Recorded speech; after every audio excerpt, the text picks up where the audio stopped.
This is Sid here, and I've got a very important person again with me. If you've been following our recent interview series with my good friend Brad Gudim in the US, you would have seen we've spoken quite a bit about the affiliate marketing space, and there's Brad. Um, so, Brad, today is actually quite an important topic for me and for you as well. It's actually one of my favorite ways of branding, and it's all about video. Now, you and I both have a YouTube channel. Most people will know what YouTube is, and obviously, if they're watching this, they'll be seeing this on YouTube. So, there's a lot of aspects around video, and you're someone that has actually, grown your channel quite consistently over time, and you're still obviously through that process of building your brand. So what I kind of want to first start with is, how exactly did you get started into video, and what made you think about video as a way to build your brand? Well, to summarize, I just started really pushing my YouTube channel. I was kind of just putting stuff on there and I wasn't really focused on it. And it's important to focus, and now I'm more focused, which is helpful. But part of the reason for getting involved with video so much is because my background is in the event industry, where people meet people face to face. And on the internet, you can't meet people face to face unless you do video, because people do these graphics and they try to make it, brand themselves and become a trusted brand. But if you just have a picture, it doesn't mean that you did it. It's possible somebody else could have scooped your picture and posed as you. So there's no trust there. But here, it's me. This is me. Unless you're doing that deep fake stuff and somebody's doing one of those, facial recognition things and make me look like Donald Trump or something.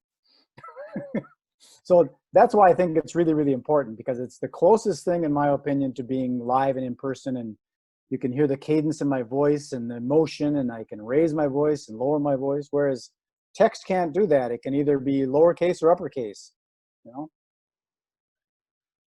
Brad, you have a very interesting approach. You've obviously got your Magic Brad brand, and it's mix up of the tongues there. But you've obviously been doing a lot of interviews with various people. And what I wanted to know was, from a video branding perspective, whether that was the approach that you specifically decided is going to be the best way to represent you as Magic Brad, the brand, or it was just something that happened accidentally. And why I ask this is because a lot of people kind of are not sure when they first start out with, building a channel or doing something around video, in terms of what's the direction they need to take. And this is especially in relation to the area of, high ticket affiliate marketing, for instance. Well, in regards to high ticket, that's even more important to be trusted, because if you're starting to dish out 3-digit, 4-digit, 6-digit figures, you got to be trusted. And you can't just do that from, hey, click this link here, and then someone doesn't just, give you $20,000, because you got to be trusted. So there's another thing that you mentioned in there that I wanted to bring up, because what was another one of the questions? So it's just about your approach of doing interviews and like whether that happened. Yeah, it didn't happen. It happened because the way I look at it is people meeting people. So that's why I like to do the interview style like this, where there's two people. And I've seen people that do the screen share thing, and then they've got a little bitty little thing in the corner or something, and you see their they're talking. Or there's people that they don't even show their face. They just do a screen share and they don't show their face. I don't like that. I don't like it when people do podcasts and do the audio podcast and put it on a video platform like YouTube. I think I usually click off on that stuff, and that's not good for your rankings. So I think it's important that you actually show your face. And myself, I have a hard time being a talking head. It's hard for me to just blah, blah, blah, like Rush Limbaugh, blah, blah. I need to have someone to talk to and have a conversation.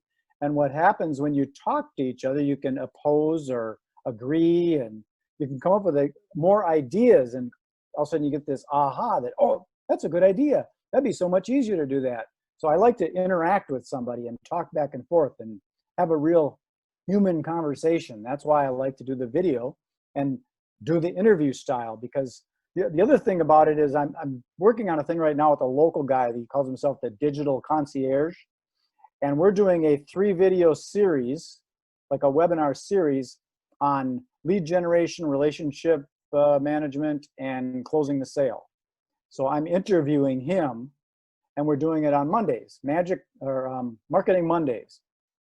So he puts it out to his list. I put it out to my list. When he puts it out to his list, it grows my list. When I put it out to my list, it grows his list. So there's synergy there. So that's another reason I like the interview style rather than just the one-off talking head stuff. Yeah, correct.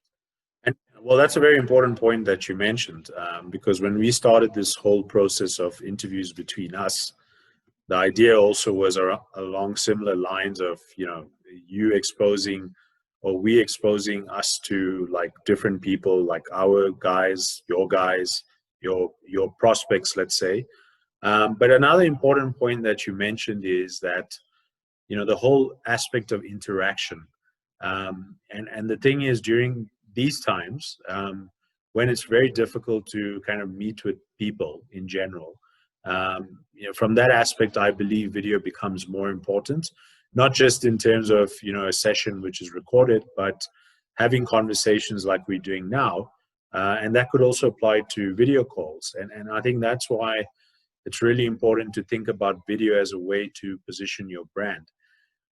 But the other thing is what I commonly see with a lot of people, especially if they are sort of starting online, looking at ways to perhaps, become an online entrepreneur and playing in the space like we do, which is high ticket affiliate marketing. There's often a lot of misconceptions around how you create videos, people worrying about the branding, like, special effects, those kinds of things. And I can say from my own perspective that, yes, you and I use certain tools because we're comfortable doing that. But I think there's a big misconception that I want to address for people here is to say that and they may have seen this already, but you have to just basically have a phone, good quality phone, to record something of yourself.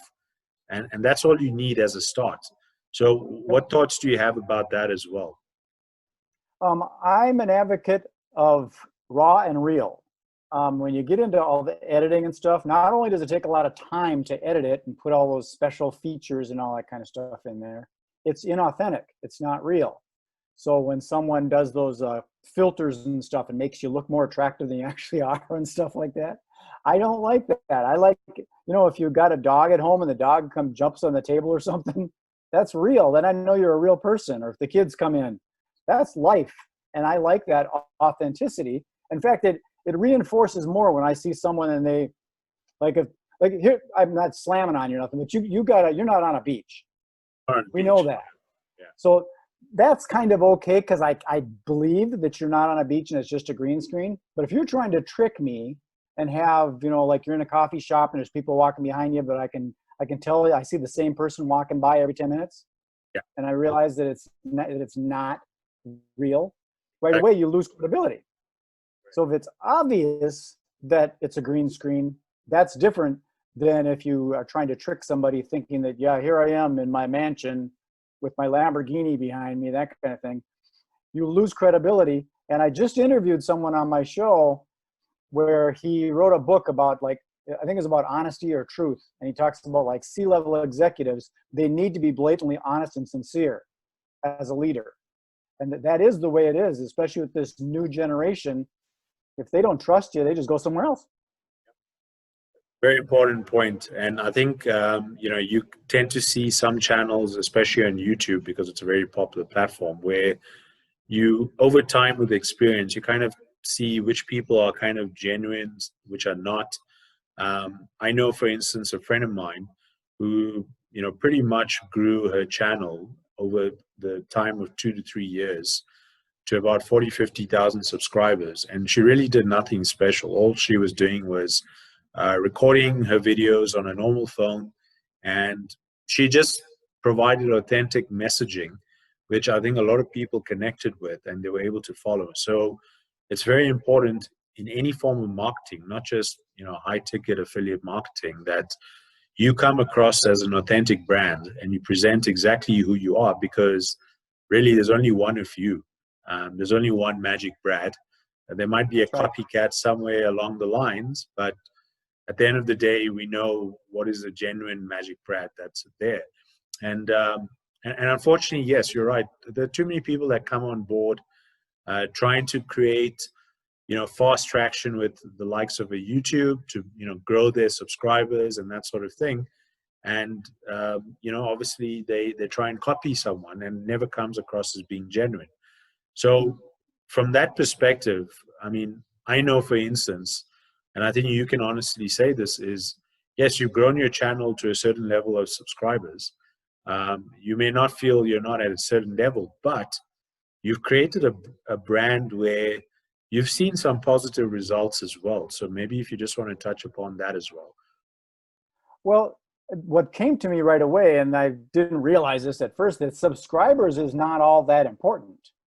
It's actually viewers, because if I don't subscribe to a channel, I can still follow somebody and search them and watch their videos and view their videos and watch them all the way through and click the link. I don't need to be a subscriber. So it's not necessarily the amount of subscribers, it's more about the views, and it's also about the quality of the views. And like when we do stuff collaboratively like this, we're both going for the same market. We're looking for people that want to get online and earn money online through being an affiliate marketer. So selling someone else's products, you don't have to stock them and ship them, and then to earn a commission from selling that product or promoting that product. So it's the same group. Like we're in some common programs like Easy1Up, and I think there's some other ones that we're involved with, like NowSite. They're common things, but there's so many other products out there that a person can promote. But it helps for us to be able to collaborate, because when you do a video, I can watch your video. Say you're doing it with someone else, I can watch your video and go, hey, that's really cool. Siddharth is interviewing this real estate agent, and they happen to be over in the United States. And then I connect with them and I find out they're in my same area. I can go have coffee with them, and now there's a relationship to develop because we're authentically communicating with each other and networking. Yep, correct. And that's a brilliant point. I think video opens up so many avenues in terms of a global marketplace. I'm sitting in South Africa. I'm talking to you being based in the US, and my customers or prospects can be from the US itself. It doesn't have to just be South Africa. And YouTube being global, of course, that is where that dynamic comes in. And you also brought up another important point about the subscriber aspect, because I think a similar concept can be applied to, let's say, you having an email list. I could have an email list of 100,000, but if only one person is buying from that list, let's say every time, it's actually not a useful list for me, as compared to maybe a list of 100 people that are, really matching the requirements or needs that I'm able to fulfill. And out of those, maybe 20 are buying. So that's always better. So I think that kind of just relates to what you said about subscribers versus viewership and how important that is. So, Brad, I want to kind of, end off, keeping into consideration people's time and our time as well. We, as you mentioned, we are working with a high ticket affiliate opportunity called Easy1Up. And if people are kind of wondering how exactly can they kind of learn more about marketing, and more specifically about YouTube marketing, what's good about Easy1Up is obviously it's a digital education platform that focuses a lot on how you can actually become a better marketer online. But at the same time, while you're learning, it also allows you to earn. And what we're doing, Brad, you and I together in collaboration, is basically inviting people to have a look at the link that's provided below, ourmagicdeal.com, and kind of just, give them that opportunity to, improve their skills as a marketer online, and more specifically with video. Do you want to just quickly touch upon how exactly this works? Sure, I'll do that, but I want to preface another thing. We were talking about email lists and subscribers and all that. Here's some other things that I've got some friends that live over in Bali, Indonesia. I met them through some other things. They're not on my email list. I'm not on theirs, but I know who they are. and I know how to contact them. It's Brian and Rhonda Swan, the Unstoppable Family in Honolulu. They live over there. So if I wanted to work with them and have them buy something of mine or me buy something of theirs or just be friends, I know how to find them. So that's the other thing that this video does, because I met them via video and then I actually saw them in Arizona as real people, and I saw them in Nashville and some other events. But I met them through video like this. That's how I got to know, like, and trust them. But now they're in my head and I don't really need an email list because I know who they are. Another example is I've got a friend that lives out in California, and you'd mentioned Easy1Up as being a high ticket. It is because it's on an ascending level. Let me do it this way, on an ascending level. But it starts at only like 25 bucks. So you can get a low barrier of entry, and then it goes up, and it's high ticket, but it's not as high ticket as some other things. And what I'm going to bring up is it looks like you're on a beach. You got all that sunshine there. I'm in Minneapolis where we don't get a lot of sunshine. My friends in San Diego where they get a lot of sunshine. And I talk about this because there's a program that I'm working with now that does solar installations. And that's a high ticket product where commissions are like $10,000. So if you can be involved with this development of installing solar. So affiliate marketing is just not these little things you might find on ClickBank or Share a Sale or something like that, or Warrior Forum and all those places. There's legitimate other products that once you understand how the marketing works, you just need to be the middleman and get into it. So the way that what we're doing is collaborating like this is we've got a domain name that goes to what's called a URL rotator. So when people come in and they join either me or you, we add them to that rotator. So as we're building this traffic through genuine, authentic, sincere relationships, that thing rotates. It goes to me, to you, to our new person, me, you, the new person, me, you, the new person. So we share the traffic that we're generating right now into that ourmagicdeal.com, and that rotates and evenly spreads that traffic to our common offers. That's why we were looking for other people in Easy1Up, because we really doesn't matter who it is that does it. We can still all work together. You don't have to necessarily have a sponsor or a leader, and you don't necessarily need to be a downline or upline like the MLM world. You need to be humans and relate. Exactly. Very good points. Thanks, Brad. Thanks for clarifying how ourmagicdeal.com works. And really appreciate you giving your insights about video and how video can be used as a branding platform. So for those of you who are watching this and wondering, how do I start my own kind of branding aspect using video, I really hope, this interview with Brad has given you some insights in terms of how you can take that direction. And like we said, as a reminder, it doesn't have to be something that's very complicated. If you have a smartphone where you can actually record a video, that's a good starting point to actually start building your brand, as Brad shows you there. So thank you, everyone, for watching this. Leave some comments in the description if there is something that you kind of want to clarify. And, I'm sure some of you that have been following these discussions between Brad and myself, we'd love to hear your comments as well. And if there's something you particularly enjoy about it, we will definitely be doing more of these. So take care. Thanks a lot, Brad. We'll see you soon. Thank you. Bye.